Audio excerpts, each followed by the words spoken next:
खुलासा देताना म्हटलेलं आहे की होय मी पत्र लिहिलं, माझ्याकडे शाळा प्रवेशासाठी वैद्यकीय मदतीसाठी अनेक लोक येतात आणि शिफारस मागतात, त्यामुळे लोकप्रतिनिधींनी शिफारस करणं गैर नाही आहे.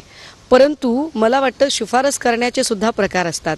शाळा प्रवेशासाठी मागितलेली शिफारस, वैद्यकीय मदतीसाठी मागितलेली शिफारस आणि एका डॉक्टरच्या प्रमोशनसाठीची शिफारस, तेही असं प्रमोशन की जे पुण्यातल्या मान्यताप्राप्त ससून संस्थेच्या अधिष्ठाता पदासाठीची शिफारस आहे.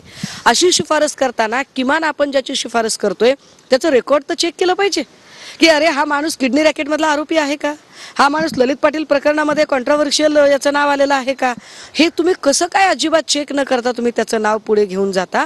मला वाटतं की कुठल्याही लोकप्रतिनिधींनी, म्हणजे यात लगेच मी सुनील टिंगरेंना गुन्हेगार वगैरे म्हणणार नाही, परंतु तुम्ही शिफारस देताना किमान काही गोष्टी तपासून बघितल्या पाहिजेत. सरसकट खिरापत वाटल्यासारखी आमदारांची शिफारस पत्र असू नयेत, हे जरा विचार केला पाहिजे. तुम्ही एक प्रश्न उपस्थित केलात वेदांत अग्रवालचा जो आरोपी आहे त्याच्या वयावरनं, खरं तर तो अल्पवयीन आहे, त्याच्या वयावरनं तुम्ही प्रश्न उपस्थित, असे आणखीन प्रश्न आहेत. अल्पवयीन आहे असं तुम्ही म्हणताय, तुम्ही त्याचा जन्म दाखला बघितलाय का? नाही, हे तर कोर्टात सिद्ध झालं ना किंवा पोलिसांनी सांगितलं. नाही, कसं सिद्ध झालं, कशावरून सिद्ध केलं ते? जनरली एखादा, खरं तर आपल्यासारखी साधी गरीब माणसं जी आहेत ती लेकराला वाढदिवसाला एखादी सायकल भेट देतात, एखादं क्रिकेटचं किट देतात, स्केटिंग आणि स्विमिंग किट देतात. एखादा उद्योगपती आपल्या मुलाला जेव्हा कार भेट देतो तेव्हा जनरली असा प्रघात आहे की तो 18 वर्ष पूर्ण झाल्यावर देईल. तो अल्पवयीन असताना कसा काय कार देईल बरं? कशामुळे, कशावरून तुम्ही म्हणताय की तो अल्पवयीन आहे? आणि मी असं म्हणते की एखादा गंभीर गुन्हा जर त्याच्या हातून घडला असेल तर एज ऑफ अंडरस्टँडिंग, बाल हक्काचा जो कायदा 2015चा झालेला आहे त्याच्यातलं सेक्शन 77 एकदा वाचा. त्या सेक्शन 77ला मी आपल्याला हवं तर वाचून दाखवते की हे सेक्शन 77 काय सांगतं.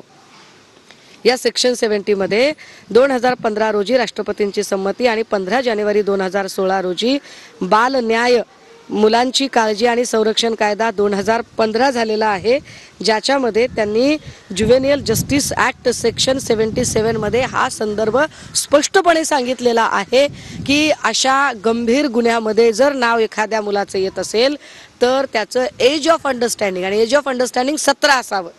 17 असेल तर एज ऑफ अंडरस्टँडिंग असं स्पष्ट म्हटलेलं आहे. आता पुढे काय बोलणं आहे? आणखीन काही प्रश्न उपस्थित होत आहेत, ते काय नेमके प्रश्न आहेत? तुम्ही म्हणताय की अनेक संशयाचं भोवरा आहे. नाही, मला काय म्हणायचंय की एकतर अजय तावरेचं आधीचं सगळं रेकॉर्ड बघता त्याला तेव्हाच अटक का केली नाही?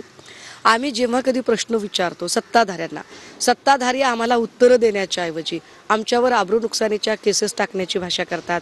तुमच्यावर आबरू नुकसानीचा दावा ठोकतो, तुमच्यावर केस टाकतो, तुम्हाला आत टाकतो, तुमचा आवाज बंद करतो.